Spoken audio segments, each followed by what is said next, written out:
এর আগের দিন আমার বর টক দই খাইয়া আমার নামে যা যা প্রশংসা করিছে, মানে আমার তো ধারণার বাইরে এত প্রশংসা করিছে, মানে আমার বর আমার নামে। সেই প্রশংসা শোনার পর আমার তো মন একদম গলে গেছে একদম। তারপর আমার বর আবার আমারে কয়, শোনা বউ, তুমি তো এর আগের দিন আমারে সুন্দর করে টক দই বানাই খাওয়াইছো, তো আমাকে একদিন মিষ্টি দই বানাই খাওয়াও না। এত সুন্দর করে কইছে, ভাবতে পারবা না, এত সুন্দর করে কইছে। আমি সঙ্গে সঙ্গে দুজনের কাছে 1 কিলো দুধ নিছি। আজকে 1 কিলো দুধ নিছি। 1 কিলো দুধের মধ্যে দেখো, 1 কিলো দুধের মধ্যে দুটো গুঁড়ো দুধ, 2 প্যাকেট গুঁড়ো দুধ দিয়ে দিছি। 2 প্যাকেট গুঁড়ো দুধ দিয়ে দিছি। গুঁড়ো দুধ দিলে নাকি ওই যে দইটা করব মিষ্টি দইটা, সেই মিষ্টি দইটা একদম সুন্দর টাইট হয়ে যাবে। একদম মিষ্টি দইটা মানে জলমল হয়ে ছাড়বে না, টাইট হয়ে যাবে। সেই জন্য দুটো গুঁড়ো দুধের প্যাকেট দিয়ে দিলাম। তারপরে এদিকে আধা কাপ চিনি সুন্দর একটা কালার করার জন্য একদম জাল দিয়ে নিলাম। দেখো এত সুন্দর কালার হয়ে যাচ্ছে, দেখো কালারটা এত সুন্দর লাগলো। দেখো শুধুমাত্র চিনি নিছি, কোনো মাত্র জল দিইনি। মানে জল দেওয়া কিন্তু উচিত না, একদম দই বানানোর জন্য জলের কোনো মানে জল না দেওয়াই উচিত এই গুইয়ের মধ্যে, চিনির রসের মধ্যে।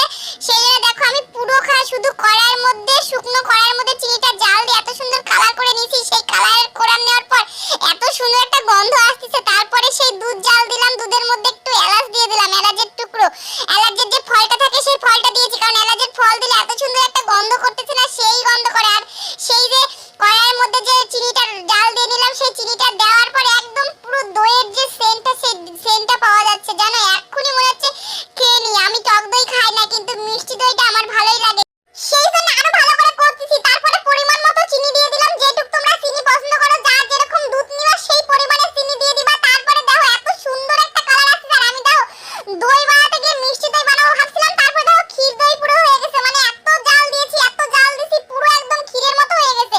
তারপরে এদিকে দই বীজ নিয়ে নিলাম। দই বানানোর জন্য তোমরা সবাই জানো দই বীজ লাগবে। সেই দই বীজটা সুন্দর করে ফাটাই নিচ্ছিলাম। আমি এখানে টক দই নিয়েছিলাম, টক দইটা সুন্দর করে ফাটাই নিচ্ছিলাম। এত সুন্দর করে ফাটাই নিচ্ছিলাম। ফাটাই নেওয়ার পর দেখো আমার বেটির জন্য ছোট্ট একটা বাটি নিয়েছি। এই বাটির মধ্যে আমার বেটির জন্য বানাবো। আমার বেটি কইছে এর মধ্যে আমার জন্য বানাই দিবা। তারপর একটা হাঁড়ি নিলাম, যেটার মধ্যে আমার বর আর আমার জন্য বানাবো, আর একটা বাটিতে আমার মেয়ের জন্য বানাবো। তার মধ্যে সেই টক দই দিয়ে মাখা, টক দই যে ফাটাইছিলাম, সেই ফাটানো দইটা হাঁড়ির মধ্যে আর বাটির মধ্যে মাখাই নিছিলাম। তারপরে এক হাতা দুধ তুলছিলাম, এক হাতা যে জাল দেওয়া দুধগুলো তুলে তার মধ্যে টক দই মিক্স দিলাম। টক দই মিক্স দিতে হবে তখন যখন তোমার দুধটা একদম সুন্দর করে ঠান্ডা হয়ে যাবে। একদম ঠান্ডা হলে হবে না, উষ্ণ গরম থাকতে হবে। সেই দুধের মধ্যে সুন্দর করে একদম টক দইটা মাখাই নিতে হবে। মাখাই নিয়ে একদম সুন্দর করে গাঢ় করে, একদম সুন্দর করে গাঢ় করে, ঘন করে। দেখো এখনই আমার দইটা মনে হচ্ছে এক্ষুনি হয়ে গেছে, এতটা পরিমাণে গাঢ় হয়ে গেছে। মানে এটা আমি মিষ্টি দই করতে গিয়ে পুরো ক্ষীর দই হয়ে গেছে। এত সুন্দর একটা গন্ধ আসছে, মনে হচ্ছে, আমি তো দই সেরকম ভালোবাসি না, কিন্তু মিষ্টি দইটা আমার কাছে ভালোই লাগে। কিন্তু মিষ্টি দইয়ের চেয়ে এটা তো পুরো ক্ষীর দই হয়ে গেছে। এত সুন্দর ক্ষীর দই হয়েছে। আমার বর ওই ঘরে থেকে কইছে, বউ সেই গন্ধ বাড়াচ্ছে, সেই গন্ধ বাড়াচ্ছে। আমি বলছি চুপ করো তো, আগে হোক, তারপরে তুমি সেই গন্ধ বাড়াচ্ছে বলো, কারণ আমি জীবনে কোনোদিনও বানাইনি। এই দেখো এদিকে সুন্দর করে আমি সব দইগুলো ঢালি দিলাম একদম বাটির মধ্যে। দেখো একটা বাটির মধ্যে ঢালি দিলাম, আর একটা হাঁড়ির মধ্যে ঢালি দিলাম। তারপরে এবার ভাবতেছি কোথায় রাখবো। তারপরে ভাবলাম যে এর আগের দিন বরের জ্যাকেটে রাখছিলাম, আজকে আর বরের জ্যাকেটে রাখা যাবে না। আমি আগের দিন গাল খাইছি, এর জন্য দেখো একটা স্টিলের হাঁড়ির মধ্যে, তার মধ্যে মাটির হাঁড়ি বসাই দিলাম। দেওয়ার পর একটা তোয়ালা নিয়েছিলাম, বড় তোয়ালা নেওয়ার পর সুন্দর করে একদম তোয়ালা দিয়ে পেঁচাই ফুচাই রাখলাম। পেঁচাই ফুচাই রাখার পর এবার মাথায় এসে কোথায় রাখবো। তারপর ভাবলাম বরের আলমারিতে রেখে দিই।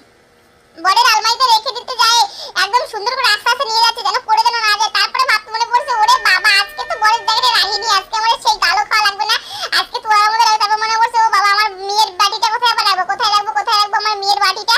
তখন আবার ভাবলাম যে আমার বেটিটার বেটির জন্য যেটা বানিয়েছি ওটা আমি রেখে দিই বরের জ্যাকেটের মধ্যে, এখানেই ভালো থাকবে। তারপরে সুন্দর করে রাখি